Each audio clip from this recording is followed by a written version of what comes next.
Allahumma arinal haqqa haqqan warzuqna tiba'ah wa arinal batila batilan warzuqna ijtinabah. Bapak dan Ibu yang semoga selalu dirahmati dan diberkahi oleh Allah Azza wa Jalla. Pertama, kita bersyukur kepada Allah karena di kesempatan sore hari ini kita masih diberikan waktu oleh Allah untuk hidup. Karena ada orang yang sore hari ini Allah sudah tidak berikan kepadanya kesempatan untuk hidup. Dan kita juga bersyukur kita hidup pada sore hari ini masih diberi taufik oleh Allah mengisi hidup kita dengan kebaikan. Karena ada orang yang sore ini dikasih kesempatan hidup, tapi Allah tidak berikan taufik kepadanya untuk mengisi hidupnya dengan kebaikan. Dan semoga apa yang kita luangkan saat ini mungkin sekitar berapa menit lagi berbuka? 1 jam. Ya, nanti kita bagi 2 ya. Saya materinya 30 menit saja, sisanya diskusi dan tanya jawab. Kalau ada yang bertanya, ya sekitar 60 menit, 68. Baik, kita akan membahas tentang para penerima zakat. Tapi sebelum kita masuk ke para penerima zakat, kita mulai dari definisi zakat itu sendiri. Kalau kita bicara zakat, maka yang dimaksud di sini adalah zakat harta atau zakat mal, bukan zakat fitrah. Dan zakat itu secara definisi yang pertama adalah ibadah. Jadi kalau ditanya zakat itu apa? Zakat itu adalah aktivitas ibadah. Kalau ibadah nanti ada tata cara, ada petunjuk, ada SOP, ada panduan, ada juknisnya. Dan itu yang ngasih adalah Allah, disampaikan melalui Rasulnya. Kemudian definisi yang kedua, zakat itu ibadah yang seperti apa? Maka zakat itu adalah ibadah yang bentuknya mengeluarkan kewajiban harta. Sehingga ada kewajiban harta. Apakah semua harta? Tidak, hanya harta tertentu saja. Artinya kalau harta ini tidak masuk di dalam objek zakat, berarti tidak dikenai zakat. Lalu yang ketiga, kata kunci daripada zakat, dia dari harta tertentu dengan jumlah tertentu.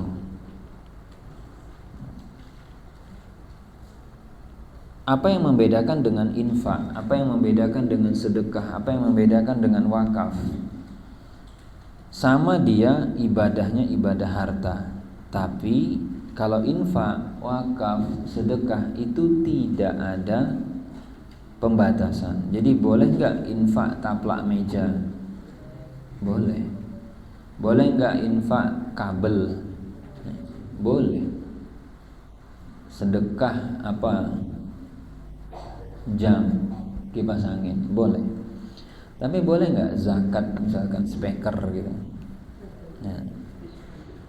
Terus jumlah infak sedekah itu boleh jumlah tertentu. Makanya nanti kalau ada orang bilang berapa Pak seikhlasnya katanya, itu dikasih 1000 harusnya nggak boleh marah, ya toh? Karena dia bilang seikhlasnya, saya ikhlasnya 1000 gitu ya. Dan bebas infak kemudian wakaf itu terserah. Tapi zakat nggak bisa.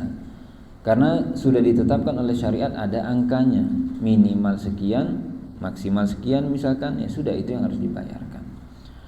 Dan kata kunci yang keempat yang akan berhubungan dengan pembahasan kita, bahwa zakat itu penerimanya tertentu. Jadi tidak semua orang berhak atau boleh menerima harta zakat. Sehingga itu 4 kata kunci kalau ditanya. Zakat itu apa? Ibadah yang bentuknya mengeluarkan kewajiban harta dengan jumlah tertentu dan kepada penerima tertentu. Atau kalau bahasa lain yang lebih sederhana, zakat itu adalah ibadahnya orang kaya. Karena dia berhubungan dengan harta. Jika harta itu tidak dimiliki, tidak memenuhi standar, berarti tidak ada kewajiban zakat. Kalau belum kaya, bagaimana? Ya sudah, tidak ada kewajiban zakat. Sebagaimana haji. Haji itu menjadi wajib jika memang terpenuhi syaratnya. Kalau tidak ada kewajiban haji. Nah, lalu syariat kita itu menganggap seseorang itu kaya, ukurannya apa? Jadi dicap kaya oleh syariat itu jika punya harta setara dengan 85 gram emas. Nah, ini nanti tergantung nilainya per tahun bisa beda. Kalau sekarang 1 gramnya 3 juta, berarti ini setara plus minus berapa? 255 juta. Ada nggak Bapak Ibu yang hartanya kira-kira 255 juta? Ada. Tapi ini bukan rumah ya. Bukan rumah, bukan kendaraan, tapi yang bentuknya uang, kemudian emas. Itu ada nggak? Kalau ada, totalnya kurang lebih, mungkin ibu-ibu tidak punya 255 juta dalam bentuk uang, tapi punya emas 100 gram, nah, gitu ya. Karena koleksinya ibu-ibu itu emas. Kalau punya, nanti syariat itu langsung kasih stempel, kedetek, oh ibu ini kaya, bapak ini kaya. Walaupun kita ngeles dan nggak ngaku gitu ya, wah saya ini, gitu ya. Tapi syariat anggap itu kaya. Dan dikatakan kaya itu hartanya bertahan stabil 1 haul. Itu yang namanya kaya. Jadi hartanya itu grafiknya di sini. Kalaupun naik turunnya itu di atas sini. Gitu. Itu orang kaya. Tapi kalau nanti dia turun di bawah nisab, itu tidak kaya. Nah, jadi orang dibilang kaya itu ketika stabil di atas nisab. Nganggur duitnya 255 juta ini kurang lebih. Ada nggak yang di rekeningnya nganggur? Kaya ya? Sudah? Makanya nanti ada 2 tipe orang yang kalau ngomong saya nggak ada duit. Kalau orang kaya nggak ada duitnya dia di rekening itu kalau di bawah 1 M gitu. Di bawah 500 juta nggak ada duit kata dia. Tapi ada yang memang dibilang nggak ada duit itu memang di rekeningnya kosong. Nah kemudian kalau dihubungkan dengan penerima zakat, Rasul Shallallahu Alaihi Wasallam di dalam hadisnya itu menyebutkan bahwa zakat itu secara alur tu'khazu min aghniya, diambil dari orang yang kaya dan kemudian dia turaddu ila fuqara, diberikan kepada orang yang miskin. Nah, apakah orang yang tidak kaya lantas miskin? Jawabannya tidak. Ada orang di tengah ini. Orang tengah itu tidak berhak menerima zakat, kecuali nanti dia ada profesi tertentu, seperti dia amilnya dan dia tidak digaji misalkan gitu ya.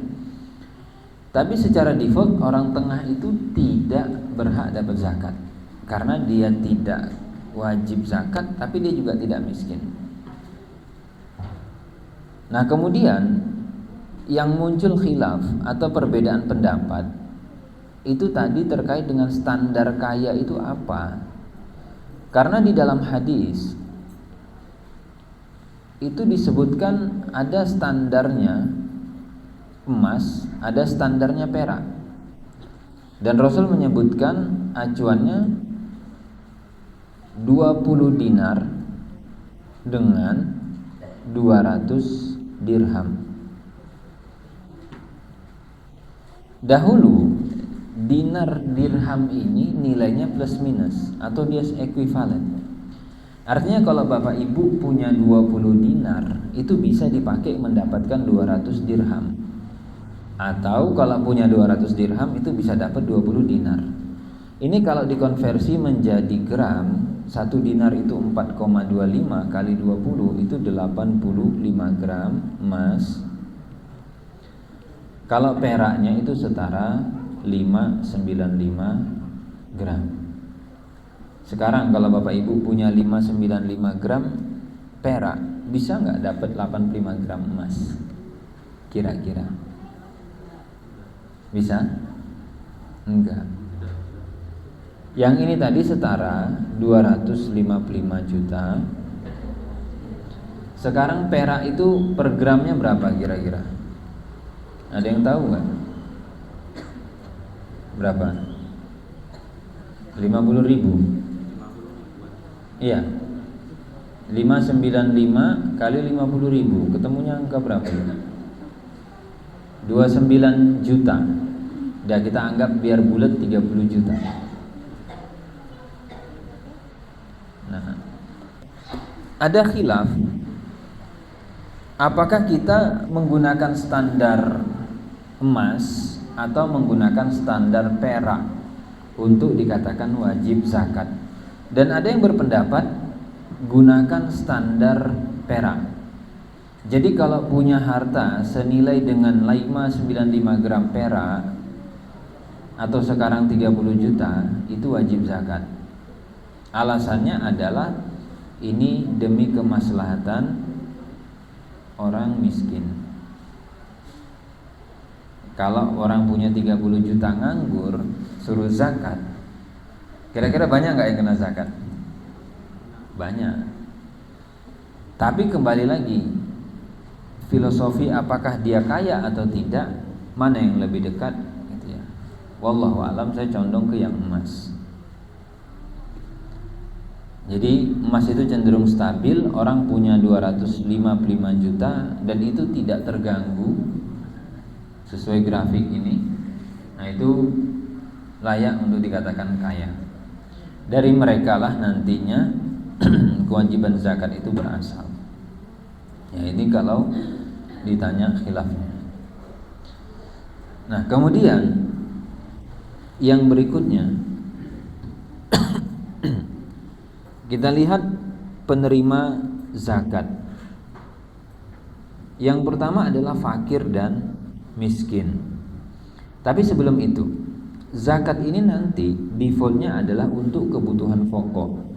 Jadi kalau kebutuhan atau kalau harta itu ya, aktivitasnya ini adalah aktivitas untuk mendapatkan, kemudian ada aktivitas untuk menggunakan, dan ada aktivitas untuk mengembangkan. Dan ingat, zakat itu bukan dana yang dipakai untuk pengembangan. Jadi dia tidak untuk aktivitas nomor 3 ini. Sehingga kalau ada pengelola zakat, ini dana zakatnya mau kami investasikan, mau kami kembangkan, tidak boleh. Karena dana zakat itu alokasinya untuk kebutuhan-kebutuhan dasar. Kalau mau mengembangkan, silakan gunakan jalurnya wakaf. Zakat ada di jalur yang sini. Dan nanti pun kalau kita bicara kebutuhan, itu hanya yang kebutuhan primer atau kebutuhan pokok. Kira-kira Bapak Ibu, untuk di daerah sini kebutuhan pokok seseorang per bulan berapa? Makan, minum, apa kebutuhan pokok? Ngekos, ngontrak. Satu orang 2 juta cukup nggak sebulan? Satu orang lo ya, bukan satu keluarga. Satu orang cukup. Kalau satu keluarga. Dan ingat lo ya, makanan pokok atau makanan yang wajar seporsi berapa kira-kira? 15. 10 bisa nggak kenyang? Nah, jangan ibu bandingkan. 20.000 itu makan juga, Bu. 10.000 itu makan juga. 50.000 itu pun makan juga. Sudah. Nah, kebutuhan makan pokok seseorang, batas wajarnya itu berapa? Kalau sudah levelnya keinginan, itu di luar cover zakat. Paham ya? Wah, saya nggak main lah kalau tiap hari makannya cuma tempe. Saya maunya tiap hari itu harus gini. Ya, kalau punya kelebihan silakan. Tapi kalau memang kebutuhannya pas-pasan, ya tolong diatur kebutuhan makannya. Ya. Wah, saya harus ada dagingnya. Nah, harus begini, harus begitu. Nah, jadi ingat posisi zakat itu untuk yang mana? Untuk kebutuhan yang pokok. Yang pertama kali disebutkan itu adalah fakir dan miskin. Walaupun sebenarnya mereka ini satu kesatuan ya. Kalau disandingkan, yang lebih parah itu fakir. Miskin agak lebih mending. Miskin sama fakir secara tingkat keparahan, fakir lebih parah. Jadi kalau kebutuhan dasarnya tadi, untuk kebutuhan dasarnya sebulan per orang itu mungkin 1,5. Nah, kalau miskin mungkin cuma dapatnya 1 juta, fakir mungkin cuma dapat 500. Ya. Dan ingat, orang disebut fakir dan miskin kalau dia satu mampu bekerja. Ini dulu yang perlu dicek, mampu kerja enggak? Mampu. Dia kerja atau tidak? Karena ada orang dia tidak mampu. Kenapa tidak mampu kerja? Sakit. Orang misalkan tangannya, mohon maaf, hilang 1, kakinya hilang 1, bisa enggak kerja? Bisa, kalau ada kemampuan. Dan bahkan ada yang mohon maaf tidak bisa melihat, dia bisa kerja enggak? Tak bisa. Nanti bedakan dengan orang yang malas. Badannya sehat, fisiknya sehat. Kalau ditanya, kenapa Pak tidak bekerja Pak? Ada aja alasannya. Pilih-pilih pekerjaan, gengsi dan yang lainnya. Berhak enggak dia? Wallahu alam, tidak bisa disebut sebagai orang yang berhak. Kenapa? Karena dia tidak mau bekerja. Ya. Dan itu nanti kalau memang mereka mampu tapi tidak mau bekerja. Nah, kemudian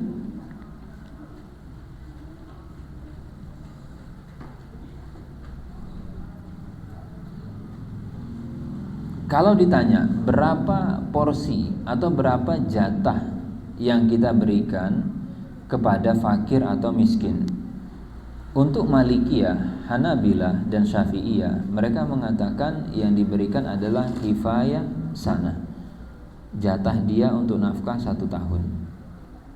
Jadi kalau memang cukup dana zakat kita, maka kita berikan per bulan berapa, diproyeksi sampai setahun, sehingga dia tidak lagi pusing, tidak lagi mikirin untuk makanan pokok dia. Atau misalkan berobat, dana berobat itu bisa nggak? Kalau memang tidak di cover BPJS gitu ya. Kalau masih ada BPJS dan itu tercover, tidak boleh diambil dari dana zakat.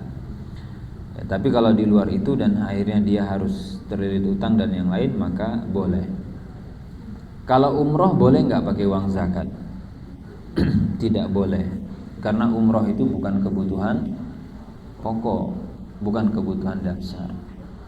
Umroh itu ngapain sih intinya? Jalan-jalan toh. Nah, kalau misalkan saya tidak punya uang, pengen umroh, boleh nggak pakai uang zakat? Nggak boleh, ya. Nah, kemudian kalau ada pertanyaan bagaimana dengan orang miskin tapi fasik? Fasik itu dia tidak sholat, ya. Dia tidak, intinya dia melakukan dosa-dosa besar. Apakah berhak juga menerima? Wallahu alam, secara umum dikatakan berhak, kecuali memang nanti dana zakatnya terbatas sehingga kita harus memilih, maka silahkan, ya.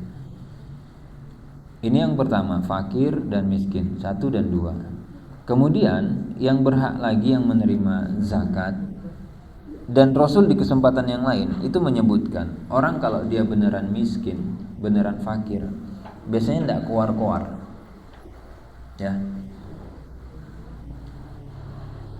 Dia tidak keluar-keluar, tidak minta-minta, malu biasanya, sehingga orang ngerasa kayaknya ibu ini tidak miskin, kayaknya bapak ini tidak susah.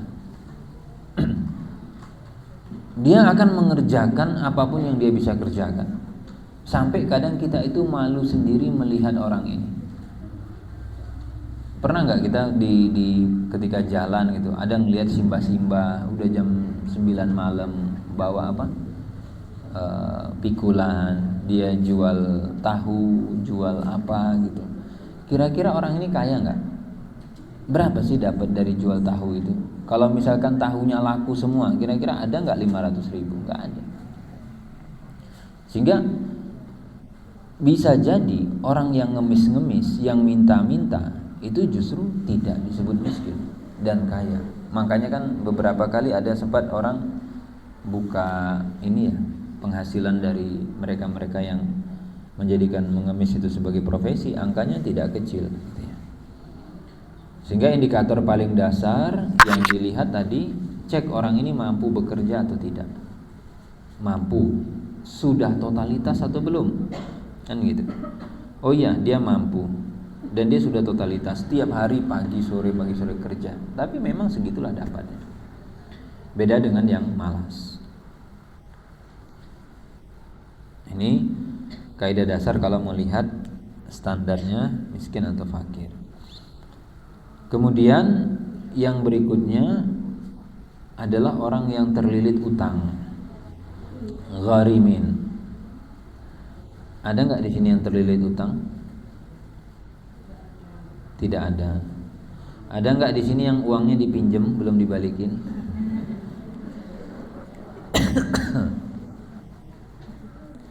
Nah, terlilit utang itu nanti pertama dilihat dari jenis utangnya dulu.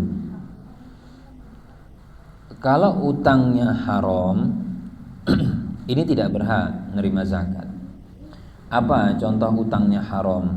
Terlilit utang karena naudzubillah main judi misalnya. Jadi nyangkut main judi habis. Atau misalkan karena mabuk atau yang lain. Ini misalkan dia bilang, tolonglah saya dikasih zakat, terlilit utang. Bapak kenapa kok bisa terlilit utang? Ya kemarin main judi kalah. Oh ya mohon maaf Pak, enggak bisa. Kenapa? Karena kita kalau ngasih dia uang zakat itu bentuk ta'awun, membantu dan menolong dia dalam berbuat dosa. Kira-kira orang kalau bangkrut main judi terus dibayari zakat, tobat atau besok main judi lagi? Wah, alhamdulillah ini ada uang zakat. Nah, utangnya harus utang yang halal. Nah, tapi utang yang halal ini kita cross check dulu. Apakah itu untuk orang lain atau itu untuk diri sendiri? Jika itu untuk orang lain, apa biasanya? Kalau ada sengketa, ada ribut untuk mendamaikan, kadang kita butuh jasa, butuh bayar untuk mendamaikan. Jadi di masyarakat, di warga, itu kadang ketika terjadi keributan, apa contohnya? Kita harus datangkan notaris misalkan. Oke, ini ada notaris, gimana kalau kita catatkan dan yang lain saya mengcover, tapi dia nalangi. Supaya apa? Selesai. Atau misalkan sengketa tanah, status tanah wakaf misalkan, atau yang lain yang itu diperebutkan dan diributkan. Ini meskipun orangnya kaya, boleh diambil dari dana zakat. Jadi kalau ada utang yang fungsinya untuk tadi kemaslahatan orang lain, boleh. Tapi yang untuk diri sendiri nanti dicek orangnya mampu atau tidak. Kalau mampu tidak boleh terima uang zakat. Contohnya apa? Siapa yang di sini misalkan punya utang KPR, nyangkut. Sebenarnya kan solusinya gampang, biar nggak punya utang gimana? Jual rumahnya. Ya toh? Siapa yang punya kredit nyangkut mobil misalnya? Wah, ini saya banyak kreditnya, banyak utangannya, mumet tagihannya, cicilannya. Ibu kenapa kok bisa punya ini cicilan? Iya, ngambil mobil. Jual aja mobilnya, lunas utang ibu. Terus nanti saya gimana? Naik gokar gitu. Jadi ada orang itu sebenarnya mampu, cuman gengsinya tinggi. Mampu itu dalam artian begini, ada aset dia yang bisa dilepas supaya utangnya bersih. Sehingga jangan memaksakan kalau memang belum ada uangnya. Tapi kalau memang tidak mampu, ya sudah, itu nanti bisa. Jadi cek-cek yang mau minta dana zakat, mohon periksa dulu. Oh, saya memang tidak mampu. Itulah kenapa beratnya tugasnya orang yang mau menyalurkan zakat itu apa? Memverifikasi orang ini tuh berhak atau tidak. Karena sekarang itu takwa di zaman kita kan berat juga ya. Kalau ditanya, Bapak berhak zakat nggak? Berhak, Ibu berhak terima zakat nggak? Oh, berhak saya, kata dia. Bahkan di tempat saya itu ada bantuan itu khusus untuk orang miskin. Bapak ini punya mobil, ibu ini ada mobilnya. Tetap datang ke kantor lurah minta bantuan. Sampai orang lurahnya bingung kan. Sampailah dibuat kebijakan yang mau ngambil bantuan orang miskin di rumah kami kasih pelang. Rumah orang miskin. Nggak peduli, tempel aja kata dia. Yang penting saya dapat. Ada orang tuh sampai di level tidak malu gitu. Nah itu kalau nanti kita bertugas menyalurkan zakat, ya dicobalah cek-cek. Paling simpel yang biasanya saya sarankan, coba cari orang yang emang sudah tidak mampu kerja. Coba di warga kita, oh mungkin si mbah ini usia sudah 80, atau mungkin ini sakit parah. Jadi dia bukan malas, memang tidak mampu. Nah, tinggal dilihat ada nggak yang mengcover kebutuhannya. Oh, kalau ada ya sudah cukup, berarti kan nggak usah dikasih dana zakat. Kalau ada yang menafkahi. Kalau tidak ada dan memang mungkin dia susah, ya sudah. Itu bisa. Nah, itu PR-nya. Kemudian yang berikutnya adalah yang umum juga ditanyakan terkait dengan penerima zakat. Itu adalah fisabilillah, dan ini umum. Fisabilillah itu kalau dia mampu maka tidak berhak. Ya, apa contohnya fisabilillah? Kalau dulu konteksnya memang untuk jihad, dan ini yang mereka tidak dapat gaji gitu ya, tentara dan seterusnya. Tapi kalau sekarang dibahas juga ini apapun gitu ya yang untuk memperjuangkan agama Allah. Siapa santri yang miskin atau guru yang miskin bisa, nanti dicek. Jadi di yayasan misalkan ada guru gajinya berapa? 800.000. Keluarganya mungkin ada pasangannya, ada anaknya dan yang lain, bisa dikasih gitu ya. Kalau memang nanti, tapi kalau misalkan 800.000 gaji saya, tapi punya kos-kosan, punya kontrakan, ya tidak berhak terima zakat. karena berarti pemasukannya cukup untuk mengcover kebutuhan dia dan keluarganya. Nah, ini kalau posisinya fisabilillah, sehingga nanti bapak ibu yang wajib zakat, ini PR-nya yang wajib zakat. Kalau kita yang nggak wajib zakat, nggak begitu pusing. Makanya nanti PR yang sudah dicap sebagai orang kaya, bersatu sebagai orang kaya, maka silahkan. Nah, ukurannya tadi ya bapak ibu, yang dicek itu objek yang terkena zakat hanya itu ya, satu, uang, baik bapak ibu punya di saldo rekening atau dalam bentuk cash. Terus yang berikutnya emas. Nah, emas ini ada yang sifatnya batangan, ada sifatnya perhiasan. Untuk perhiasan itu ada khilaf. Yang satu mengatakan tetap dizakati, yang satu mengatakan tidak. Yang satu tetap objek zakat, yang satu tidak. Yang tidak ini mengatakan khusus emas perhiasan yang dipersiapkan untuk dipakai. Jadi nanti kalau ibu-ibu punya perhiasannya 100 gram, kira-kira berapa yang ibu pakai? Enggak mungkin. Enggak mungkin. Ada enggak ibu-ibu 10 jari isi cincin semua? Ada. Ini mesti norak orangnya. Jadi datang itu mau ngambil bukaan, gini-gini.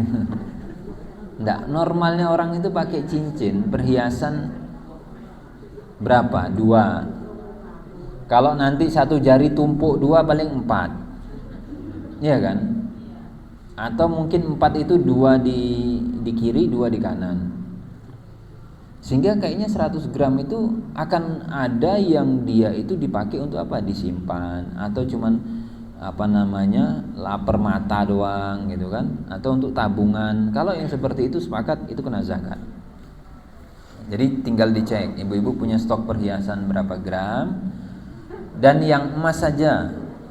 Kalau perhiasannya tidak emas, misalkan berlian, dia bukan objek zakat meskipun harganya lebih mahal. Iya, berlian namanya kan. Nah, saya nggak tahu juga kan. Walaupun katanya kalau berlian itu harga jualnya jatuh biasanya, tidak sestabil emas. Nah, nanti dicek. Dan ini 24 gram, 24 karat ya. Jadi kalau nanti karatnya tidak 24, dikonversi dulu. Misalnya punya kalung atau emas batangan atau yang lain, misalkan cuma 20 karat. Ya sudah, 20 per 24 berapa gram tadi? Oh, saya punya misalkan 100 gram. Nanti akan ketemu tuh versi 24-nya berapa. Sudah. Jadi yang dicek itu kalau mau ngukur, jumlahkan uang yang kita punya, jumlahkan emas yang kita punya, sama kategori ketiga barang dagang kalau ada. Bapak Ibu ada yang pedagang di sini? Pedagang? Oh, terserah apapun yang didagangkan Pak, nggak harus pedagang emas. Mau dagangnya taplak meja pun boleh. Ya, jadi barang dagang itu nanti dihitung. Ini yang statusnya sebagai pedagang. Termasuk piutang yang lancar. Jadi kalau ada piutang lancar itu dihitung. Ini simpelnya. Jadi zakat harta itu acuannya adalah neraca. Neraca itu balance sheet, kotak kepemilikan seseorang. Di neraca itu nanti akan kepotret aset yang dia punya. Terserah nanti mau dikelompokkan berdasarkan apa, baik liquid, tidak liquid, tangible, intangible, bergerak, tidak bergerak, atau mau dikategorikan nanti berdasarkan aset produktif, tidak produktif. Itu di mapping. Kemudian piutang akan kedetek di situ. Kemudian utang yang akan menjadi pengurang zakat yang jangka pendek, yang akan jatuh tempo ketika haul. Jadi Bapak Ibu yang punya utangnya KPR 20 tahun kemudian 10 tahun itu tidak boleh dipakai untuk mengurangi harta.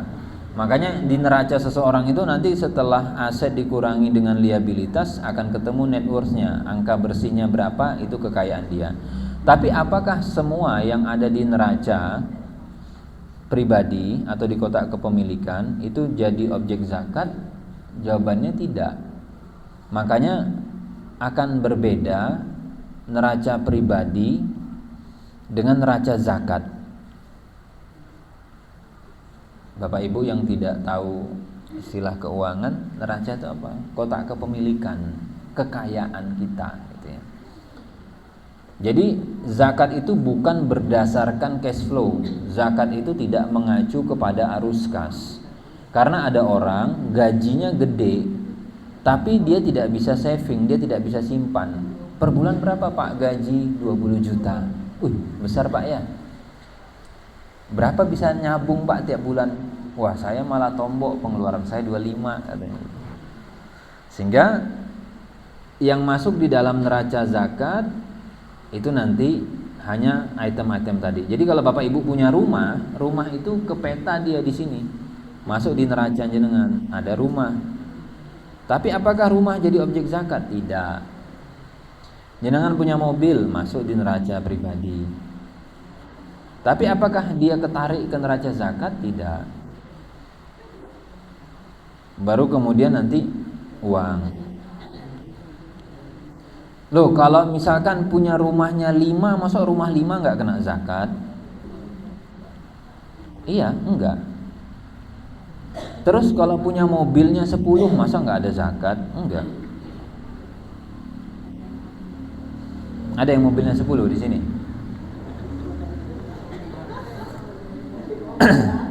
Ya? Jadi begini, syariat kita itu pinter. Syariat kita itu pinter. Orang kalau mobilnya 10, kira-kira duitnya berapa? Nah, tidak mungkin duitnya cuma 5 juta. Kenapa? Karena untuk mengoperasikan satu mobil berapa per bulan? Misalkan 2 juta, sejuta, 10 sudah 10 juta. Gitu. Rumah, kos-kosan dan yang lain. Nah, sehingga nanti uang ini yang akan kita masukkan ke sini. Jadi ada item-item yang memang nilainya mahal, tapi apakah itu kena zakat? Tidak. Itulah kenapa tadi di awal didefinisikan zakat itu kewajiban pada harta tertentu saja. Ada harta-harta itu mahal, tapi dia bukan objek zakat. Itulah kenapa tidak semua yang mahal menjadi objek zakat. Dan syariat itu tidak memberatkan. Yang kata syariat tidak dizakati ya sudah selesai, nggak usah mumet. Fokus yang wajib dizakati saja. Dan terakhir nih, karena tadi saya janji 30 menit materi saya sampai 5.30. Sisanya diskusi tanya jawab. Oke. Terakhir, zakat itu kewajiban per orang, bukan campuran. Jadi kalau Bapak Ibu suami istri dicek harta suami berapa, harta istri berapa.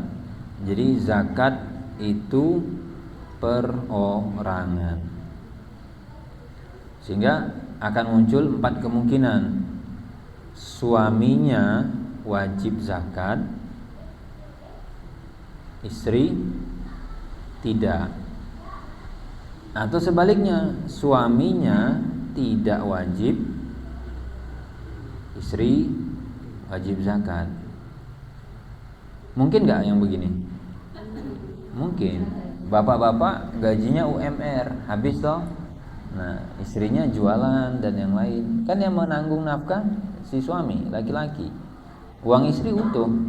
Banyak tabungan istri. Wajib dia zakat. Suaminya nggak punya tabungan nih. Jadi suami tidak wajib, yang wajib istrinya. Atau sebaliknya, suami yang wajib tadi, istri tidak. Atau yang ketiga, sama-sama wajib, suami dan istri wajib zakat, sama-sama kaya berarti. Atau yang keempat, suami istri tidak wajib. Makanya nanti hitungan zakatnya perorangan. Kalau di rekening campur, ya dicek saja. Misalkan di rekening isinya berapa? 500 juta. Nah 500 juta itu berapa punya suami, berapa punya istri. Nanti kan ketahuan siapa yang wajib zakat. Misalkan dari 500 juta yang di rekening itu berapa porsi kepemilikannya? Kata ibu-ibu, uang saya 495 juta katanya. Suami saya cuma punya 5 juta. Oh berarti ibu yang wajib zakat, suami tidak wajib. Karena yang kaya ibu, suami tidak kaya. Kata suaminya, oh enggak, uang saya yang 499, istri yang 1 juta. Nah, kombinasi dari 500 itu kan banyak. Tidak harus selalu bagi dua. Ya. Wallahu alam. Silahkan kalau ada yang mau didiskusikan atau ditanyakan. Selagi masih terkait dengan harta, insya Allah saya jawab. Terkait dengan harta itu, baik dia urusannya muamalah, atau urusannya waris, atau urusannya zakat. Ya, jadi muamalah itu urusannya duit di saat orang masih hidup. Ini urusannya muamalah. Ya, jual beli, sewa menyewa, utang piutang, gadai, kemudian kongsi bisnis, investasi dan yang lainnya, itu kajian muamalah. Bicara harta ketika pemilik saat masih hidup. Tapi kalau pemiliknya sudah meninggal, itu nanti teritorinya waris.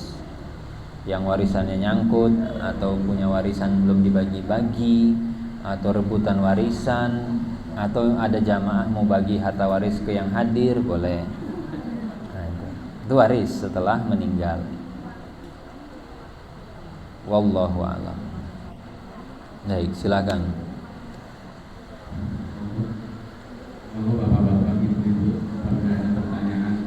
Kalau nggak ada saya pulang. Nggak apa-apa, ada mantel saya. Terkait data monggo, alhamdulillah beliau ini urusan waris juga spesialisasinya. Monggo tanya tentang zakat. Saya senang kalau nggak ada yang nanya. Nggak capek jawab saya. Assalamualaikum warahmatullahi wabarakatuh. Waalaikumsalam. Saya tanya Pak Ustaz. Iya, Pak. Kalau misalkan ada seseorang yang sudah berkewajiban membayar zakat, terus kemudian yang orang-orang yang berhak tadi mungkin di lingkungannya dia belum atau tidak menemukan. Oke. Nah, terus kebetulan misalkan di lingkungannya itu ada pembangunan masjid gitu. Itu apakah bisa disalurkan ke pembangunan masjid tersebut? Baik. Itu pertama ya. Ada beberapa pertanyaan. Yang pertama nggak boleh. Bapak cari penerima zakat yang lain, bukan untuk masjid. Itu yang pertama. Enggak. Masjid itu jalurnya wakaf. Harus perorangan gitu. Ya. Bapak cari fakir miskin di, kalau ini masuknya apa? Kelurahannya Sinduharjo. Nah, kalau di Sinduharjo nggak ada orang miskin, Bapak cari di luar Sinduharjo. Nah, kalau nggak ada, saya bantu nyari orang miskin. Kalau nggak ada, tenang aja, banyak.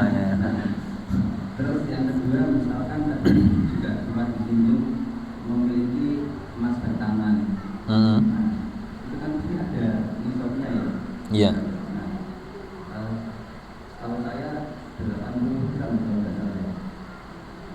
85, Pak. 85. Karena 20 dinar itu, dia kan di hadisnya itu 20 dinar. 1 dinar itu kalau yang utuhnya itu 4,25. Jadi asal usul 85 itu karena 20 dinar dikali dengan 4,25. Makanya ketemu 85. Ya, misalkan sebut saja orang itu punya emas batangan 100 gram.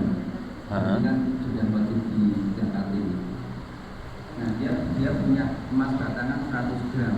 Iya. Nah, itu mungkin berasal dari dikasih orang lain atau dikasih siapa gitu. Oke. Nah, ketika dia harus menzakati, dia kan harus mengeluarkan uang tunai dari hitungan itu ya, misalkan 2,5% dari 100 nilai 100 pun gitu. Nah, tetapi dia tidak punya uang tunai. Iya. Nah, apakah dia harus menjual emas batangan itu sehingga dia punya uang tunai untuk dibayarkan zakatnya, atau seperti apa? Nah, kemudian itu kan setahun ya, Ustaz ya. Iya. Nah, terus kemudian tahun berikutnya dia juga sama, tidak punya uang, terus dijual lagi sampai tahun berikutnya sampai dia di bawah 85 gram gitu, sampai tidak didekati kan gitu. Iya. Nah, itu seperti apa kalau misalkan ada kasus seperti itu? Oke. Yang mungkin itu. Iya, kalau zakat harta tadi kan acuannya adalah neraca. Kalau secara neraca zakatnya itu di bawah nisab, ya sudah tidak ada kewajiban zakat. Dan dia itu sifatnya annual atau yearly, tahunan. Jadi kalau harta dia masih di atas nisab dan dia masih orang kaya, ini haul 1 misalkan. Besok haul ke-10 dan dia masih di atas nisab, dia tetap wajib zakat. Tidak ada masalah. Tetap wajib zakat. Terus kalau gitu habis dong hartanya nganggur. Biasanya orang kaya itu, makanya kenapa yang kaya tambah kaya, yang miskin tambah miskin. Biasanya kalau hartanya sudah stabil di atas ini, itu jarang habis, Pak. Karena mereka akan bermain di teritori, di aktivitas terkait investasi biasanya. Mereka sudah berpikir bagaimana ini berkembang, compoundingnya di sini nanti, pelipat gandaannya. Tapi kalau Bapak bilang hartanya stagnan dalam bentuk emas dibiari, ya sudah, tidak apa-apa. Nanti begitu habis kemakan zakat di bawah nisab, ya sudah tidak ada kewajiban. Nah itu nanti biasanya yang akan, kalau itu harta pribadi kita, itu nggak ada masalah, keputusan di kita. Tapi kalau yang repot itu kalau itu harta anak yatim. Nah, kalau memang keputusan itu adalah yang paling amanah, ya nggak apa-apa. Tapi kalau habis dimakan zakat karena kita tidak mengelola dengan baik, padahal bisa dikembangkan misalnya, ya kita masalah. Ini seperti itu. Ya kalau memang sudah di bawah nisab, tidak ada kewajiban, habis, dan memang tiap tahun zakat harta itu dia annual, tahunan. Wallahu a'lam. Ini ada kutipan pertanyaan dari WA.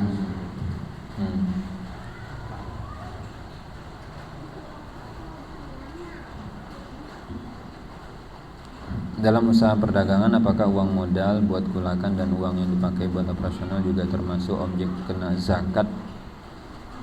Jawabannya iya. Kalau memang sudah mencapai nisab, nanti kan tinggal dicek isi neraca. Makanya neraca perorangan itu gabungan kan. Bapak Ibu ada yang punya aset bisnis, makanya kalau orangnya profesinya pedagang ataupun pengusaha jualan, pastikan melek dengan laporan keuangan. Akan sulit kalau dia pedagang, dia pengusaha nggak paham tentang laporan keuangan, tidak mengerti analisis rasio dan seterusnya. Jadi simpelnya yang kita pegang kalau mengaudit tinggal kita cek. Oke, modalnya kemudian ada operasional, kita cek ini liquidnya berapa. Ini kan akan kedetek dengan kita melihat isi neraca dia. Oh, timbangannya berapa totalnya, misalkan 500 juta. Nah 500 juta ini wujudnya apa? Oh ternyata 500 juta kenanya di aset yang tidak bergerak. Habis untuk sewa ruko misalkan, per tahun berapa? Ya rugi dia. Tapi kalau 500 juta itu totalnya di dalam bentuk ekuitasnya tadi ada yang wujudnya inventory, modal, bahan baku, bahan setengah jadi, bahan jadi, kemudian nanti ada yang untuk gaji dan seterusnya, ya itu dihitung. Makanya tadi yang di sini syariat itu kalau ada orang punya rumah 10 atau ekstrimnya ada yang punya hotel nggak di sini? Dia punya hotel 200 kamar, 300 kamar hotel. Ada zakat nggak? Nggak ada pada kamarnya atau pada tanahnya tempat hotel itu berdiri. Itu nggak ada karena ini bukan objek zakat. Walaupun di neraca perusahaan itu pasti akan masuk bentuk asetnya.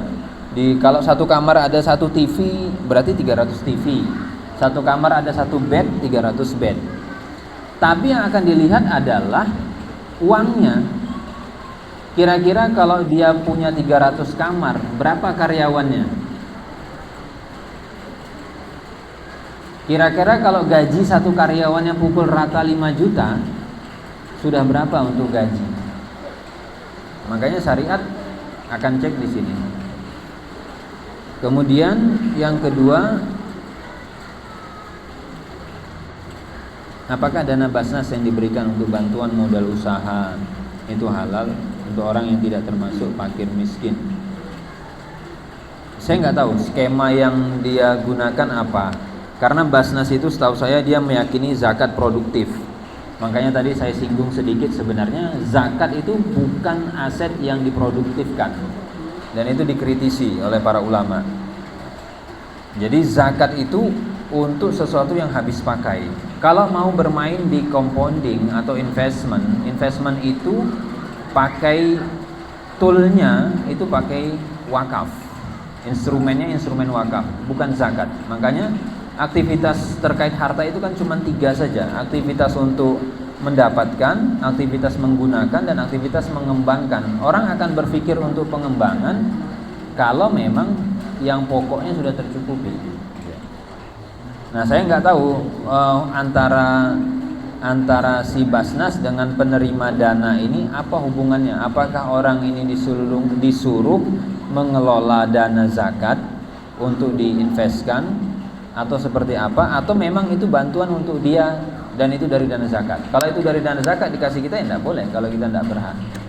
Makanya salah satu alasan kenapa ketika kita menyerahkan dana zakat itu perlu disebutkan nggak ini uang zakat. Sebagian mengatakan perlu untuk menegaskan bahwa ini uang zakat. Kalau bapak atau ibu tidak berhak, tolong jangan dimakan, tolong jangan diambil karena tidak halal. Jadi kalau mau mengembangkan ekonomi umat, maka masuklah dari instrumen wakaf. Wakaf produktif tidak apa-apa, tapi zakat tidak untuk diproduktifkan. Kalau susah nyari orang miskin di kecamatan ini, cari di Kabupaten Sleman. Kira-kira se-Sleman masih ada nggak orang miskin? Pusing saya, nggak ada orang miskin di Sleman lagi. Oh, cari di mana kalau nggak ada di Sleman gitu. Cari yang luar Sleman misalkan. Wallahu a'lam. Itu ya 2 pertanyaan.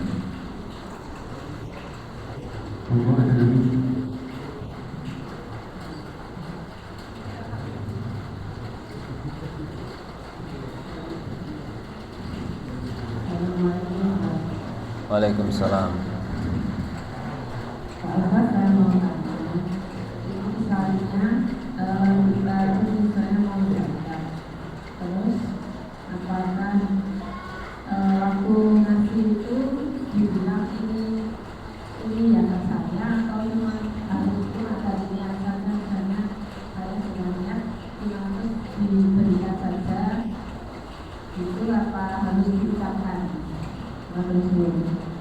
Baik, kalau ibu yakin bahwa dia memang fakir miskin dan berhak, nggak diomong nggak apa-apa. Itu. Makanya tadi sempat disinggung, fungsi diomong itu sebenarnya untuk menegaskan kalau ibu tidak berhak, tolong jangan ditompo. Gitu. Karena kan tadi kebutuhan yang dia boleh terima itu untuk kebutuhan pokok dia setahun. Misalkan di kampung itu orang taunya yang miskin di kampung itu cuma ibu ini atau bapak ini, sehingga semua yang wajib zakat ngasih dia. Kebutuhan setahun dia udah kepenuhi nih, harusnya dia nggak boleh ambil lagi. Tapi kalau ngerasa dia belum dapat dana zakat dan yang lain, dan kebutuhan untuk setahunnya belum terpenuhi, dibilang enggak apa-apa, boleh.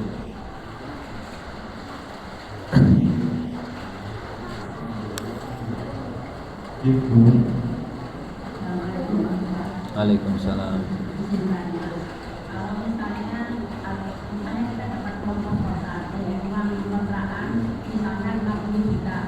Ya. Ya.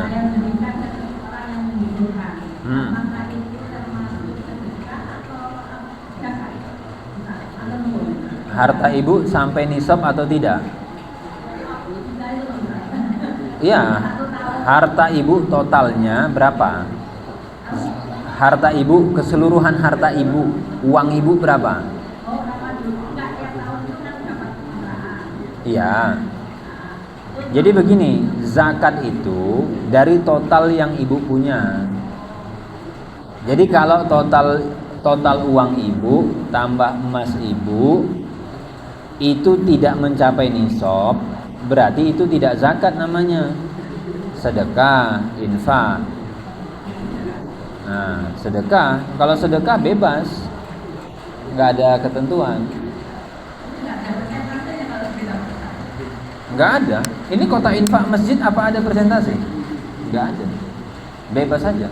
Sedekah itu tidak wajib. Ibu dapat 50 juta, ibu pakai sendiri boleh. Dapat 50 juta, semuanya ibu sedekahkan boleh. Bebas. Makanya yang perlu di cross check, ibu sudah wajib zakat atau belum? Itu dulu. Kalau ibu tidak wajib zakat, berarti itu bukan zakat. Nah, makanya tadi pertanyaannya, ibu sudah wajib zakat atau belum? Gitu. Karena zakat itu bukan berdasarkan pemasukan, tapi berdasarkan simpanan. Nah, paling simpel itu, ada orang punya pemasukan dengan ada orang punya simpanan. Zakat itu bukan dari pemasukan, tapi zakat itu dari simpanan. Nah, kira-kira total simpanan ibu berapa?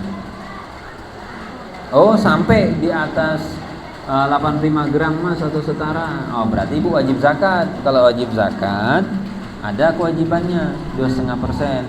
Simpanan saya 1 M, ya sudah 2,5% dari 1 M misalkan. Karena pemasukannya, misalkan saya dapat pemasukan berapa dari warisan, dapat waris berapa? Oh, dapat waris kemarin dapatnya 1 M. Terus dalam waktu 1 bulan 1 M-nya ini tinggal 100 juta. Mungkin nggak? Mungkin. 1 M dipakai untuk daftar Haji Plus, ya toh? Langsung yang daftar 10 orang. Berapa sekarang harga Haji Plus? Nggak tahu saya. Anggap berapa? 200. Oh, nggak bisa 10 orang berarti. 4 orang. Nah, kalau 200 kali 4 udah 800 Bu Haji Plusnya. Dapat warisan 1 M untuk 4 orang Haji Plus. Sisa 200. 100 sudahlah pakai untuk umroh. Ya kan? Ini untuk umroh. Sisalah 100 juta. Nah, apakah ibu wajib zakat? Tidak, walaupun ibu dapat duit 1 M ini. Itu yang tadi saya bahasakan. Zakat itu bukan berdasarkan cash flow ataupun arus kas, tapi berdasarkan neraca atau simpanan yang ada.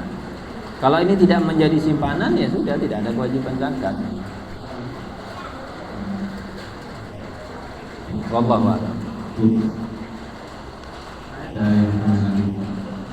Itu mic. Mana dulu? Tadi Mas Ustaz mengatakan ada yang istri, ada yang suami. Oh iya. Selama ini, selamanya yang saya rasakan itu tidak pernah memisahkan harta suami dan harta istri. Jadi kalau yang ada keluarga, menurut bagaimana? Baik. Nanti yang sekarang berarti kan Bapak harus clearkan harta Bapak yang bercampur itu berapa punya Bapak, berapa punya istri. Karena zakat itu turunan dari kepemilikan. Jadi kerangka berpikirnya, apa yang menjadi milik kita di kepemilikan itu nanti berlaku dua hal. Ada namanya hak, ada namanya kewajiban. Zakat itu salah satu bentuk kewajiban. Nah, kepemilikan itu perorangan, bukan campuran. Sehingga kalau misalkan harta saya dan istri bercampur, baik bercampurnya ini berapa banding berapa. Nanti dari sini kan kita bisa mapping. Harta saya sama istri bercampur menuju 100 itu bisa jadi punya suami 90, istri 10. Bisa jadi menuju 100 suaminya punya 20, istrinya punya 80. Jadi harus diklirkan dulu kepemilikannya ini, Pak. Sehingga misalkan enggak apa-apa rekeningnya satu, milik suami istri, oke. Tapi komposisinya berapa? Oh, punya saya 20, istri 80. Berarti bisa jadi istri yang wajib zakat, suami tidak. Karena nanti perlakuan terhadap harta itu tergantung siapa pemilik. Jadi misalkan kalau 500 juta di rekening, 500 juta di rekening, secara kepemilikan suami cuma punya 20, istri punya 80. Berarti hak istri berapa pada 500 juta itu? 400 juta kan? Kalau memang 400 juta itu uang istri, boleh nggak istri ngambil? Mas, di rekening 500 juta. Kan kepemilikan kita, saya 80, kamu 20. Saya mau ambil 400 juta. Suami tidak boleh marah. Kan uang dia.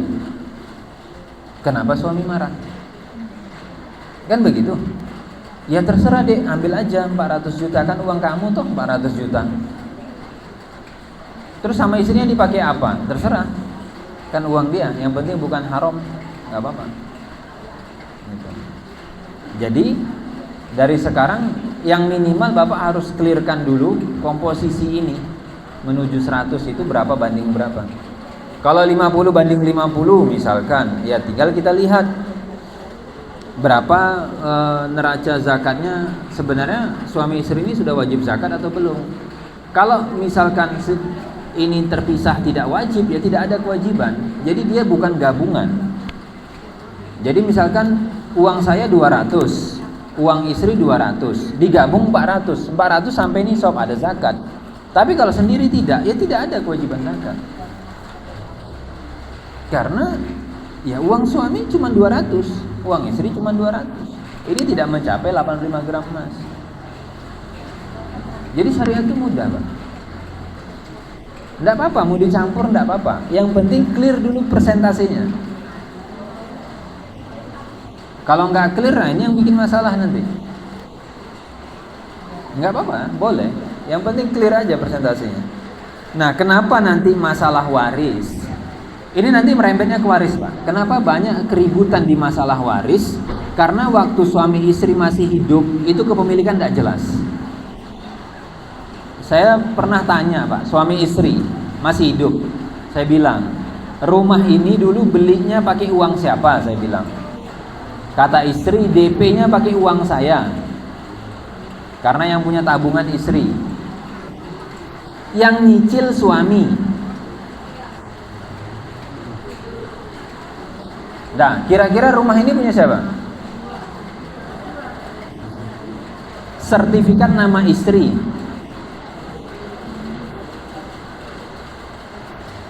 Punya siapa rumah ini? Ini, Pak, suami istri masih hidup ribut tentang status rumah.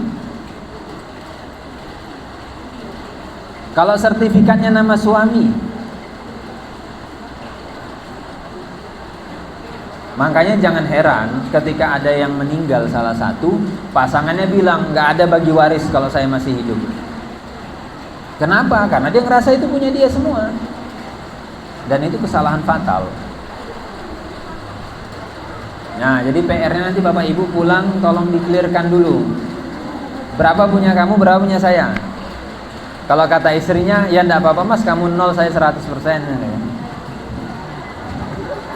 Makanya di dalam Islam itu kalau memang kepemilikan itu akan clear darinya hak dan kewajiban. Jadi termasuk kalau suami basa-basi sama istrinya, "Dek, ini sebenarnya semua punya kamu." Besok pagi kalau sama istrinya dijual, jangan marah-marah suaminya.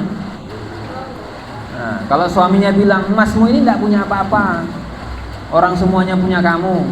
Besok ajak ke notaris, "Mas, rumahmu tak jual." Suaminya marah, nggak boleh marah. Sama seperti HP ini punya saya, boleh nggak malam ini tak jual? Boleh, HP saya kok. Saya mau jual, bisa. Terus suaminya marah, lah terus kalau rumah ini kamu jual, kita tinggal di mana, kata suami? Istri bilang, itu tugas suami mikir, Mas. Kewajiban nafkah itu urusan suami. Mau ngekos boleh, ngontrak boleh. Nah, biasanya kalau waktu hidup nggak clear, nanti ributnya kapan? Ketika salah satu meninggal. Dan lawan ributnya siapa? Anak sendiri. Nggak percaya? Itu banyak kasusnya. Jadi waktu anaknya mau nagih, kata ibunya, "Ibumu masih hidup kok, bahas waris." Ketika ibunya meninggal, anaknya bilang, "Pak, kapan bagi waris?" "Bapakmu lo masih hidup. Ini harta bapakmu semua." Jadi kepemilikan itu kalau tidak dikelirkan, rentetannya panjang. Jadi selain dengan zakat, tadi urusannya dengan waris. Bu, terakhir Bu, Ibu udah pegang mic. Kasihan. Singkat padat. Salam warahmatullahi.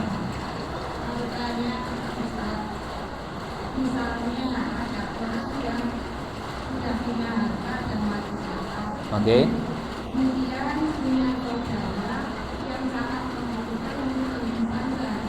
Ya.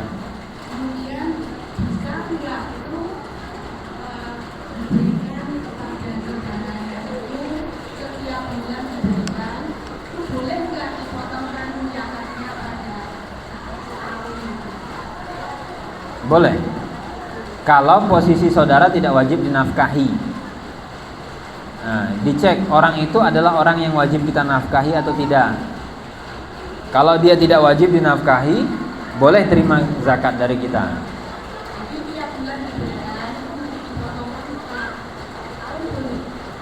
Ibu sudah nyicil berarti kan? Boleh. Yang penting sudah sampai nisab. Kalau nyicil dan sudah sampai nisab tidak apa-apa, boleh.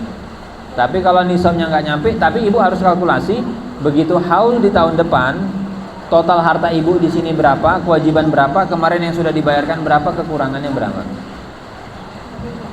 Ya. Baik. Habis. Ya, sudah. Baik, itu saja, mudah-mudahan ada faedahnya. Kalau misalkan belum wajib zakat tidak apa-apa, tidak usah mumet gitu ya. Nikmati aja apa yang ada, yang bisa kita nikmati gitu ya, disyukuri. Baik, ini balik ke moderator lagi apa enggak? Oh baik, itu saja. Mohon maaf untuk hal-hal yang kurang berkenan. Kita akhiri. Subhanakallahumma bihamdik, asyhadu an la ilaha illa anta, astaghfiruka wa atubu ilaik. Assalamualaikum warahmatullahi wabarakatuh.